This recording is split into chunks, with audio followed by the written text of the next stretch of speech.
രാഹുൽ മാങ്കൂട്ടത്തിന് ഇപ്പോൾ ഒരു പുതിയ പേര് ലഭിച്ചിട്ടുണ്ട്. ചില ആളുകൾക്ക് അർഹതപ്പെട്ടത് സ്വാഭാവികമായിട്ട് ലഭിക്കും, ചില ആൾക്കാർ ചോദിച്ചു മേടിക്കും. അങ്ങനെ അയാൾക്ക് അർഹതപ്പെട്ടത് അയാൾ ചോദിച്ചു മേടിച്ചു. ഇന്നത്തെ അവസ്ഥയിൽ രാഹുൽ മാങ്കൂട്ടത്തിൽ ഒരു ജനപ്രതിനിധിയാണ്. ജനപ്രതിനിധി ജനങ്ങളോട് പ്രതിബദ്ധതയുള്ള ആളാവണം.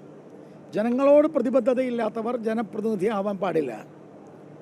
ഹൂ കെയേഴ്സ് എന്നതാണ് ചോദ്യം. അതിനുത്തരം പീപ്പിൾ കെയേഴ്സ് എന്നുള്ളതാണ്. ജനങ്ങൾക്ക് ഈ കാര്യത്തിൽ വലിയ വലിയ താല്പര്യമുണ്ട്. People cares. അപ്പം ജനപ്രതിനിധി ജനങ്ങളോട് പ്രതിബദ്ധത ഉണ്ടാവണമെങ്കിൽ അയാൾ സുതാര്യമായിരിക്കണം, അയാളുടെ പ്രവൃത്തിയിൽ സുതാര്യതയുണ്ടാവണം, അയാളുടെ വാക്കുകളിലും അയാളുടെ സ്വഭാവത്തിലും സത്യസന്ധതയും അതുപോലെ തന്നെ സാമൂഹിക പ്രതിബദ്ധതയും ഉണ്ടാവണം.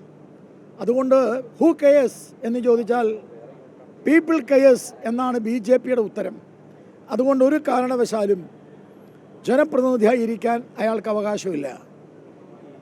ജനപ്രതിനിധിയായിട്ട് ഈ കാര്യത്തിൽ ഇന്നലെ ഉച്ചയ്ക്ക് നടത്തിയ പത്രസമ്മേളനത്തിൽ പോലും മാധ്യമങ്ങളെപ്പോലും വെല്ലുവിളിക്കുന്ന സ്വഭാവമാണ്.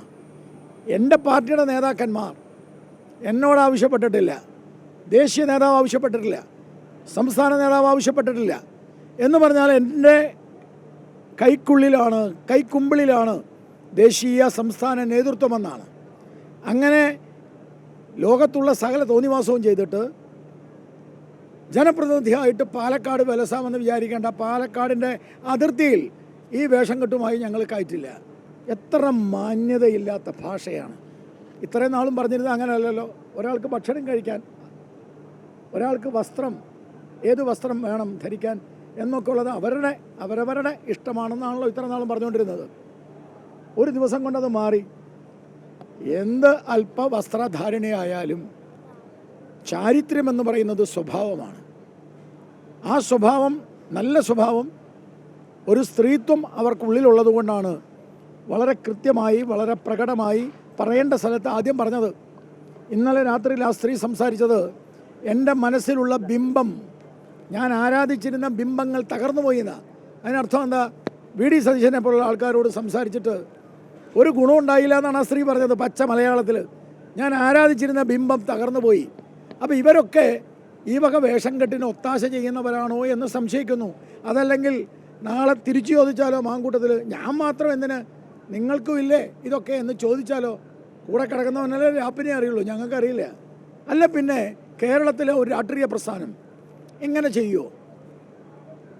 ഇനി നിങ്ങളൊരു കാര്യം മനസ്സിലാക്കണേ. ഏതെങ്കിലും ഒരു കുട്ടിയാണ്, ഏതെങ്കിലും ഒരു പെൺകുട്ടിയുടെ അടുത്ത് അല്ലെങ്കിൽ ഏതെങ്കിലും ഒരു സംഭവത്തിലാണ് ഇങ്ങനെയൊക്കെ ഉണ്ടായെങ്കിൽ നമുക്ക് മനസ്സിലാവാം.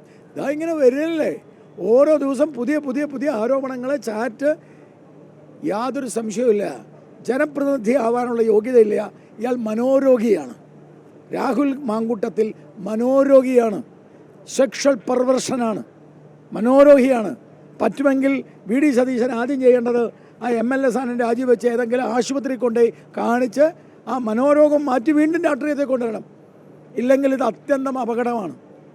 ഈ നാട്ടിലെ പാവപ്പെട്ട കുടുംബത്തിലെ ആളുകൾ ഈ പെൺകുട്ടികളെയൊക്കെ രാഷ്ട്രീയത്തിലും മാധ്യമരംഗത്തേക്കും ഒക്കെ കൊണ്ടുവരുന്നത് അവരുടെ വീട് രക്ഷപ്പെടാനും അവരുടെ ഭാവി സുരക്ഷിതമാവാനാണ്. ഇത്തരത്തിലെ മനോരോഗികളുടെ കൂടെയാണെങ്കിൽ, മനോവൈകൃതം ഉള്ള ആളുകളുടെ കൂടെ നടന്നാൽ അത്യന്തം അപകടമാണ്. വളരെ വളരെ ശ്രദ്ധിക്കേണ്ടതാണ്.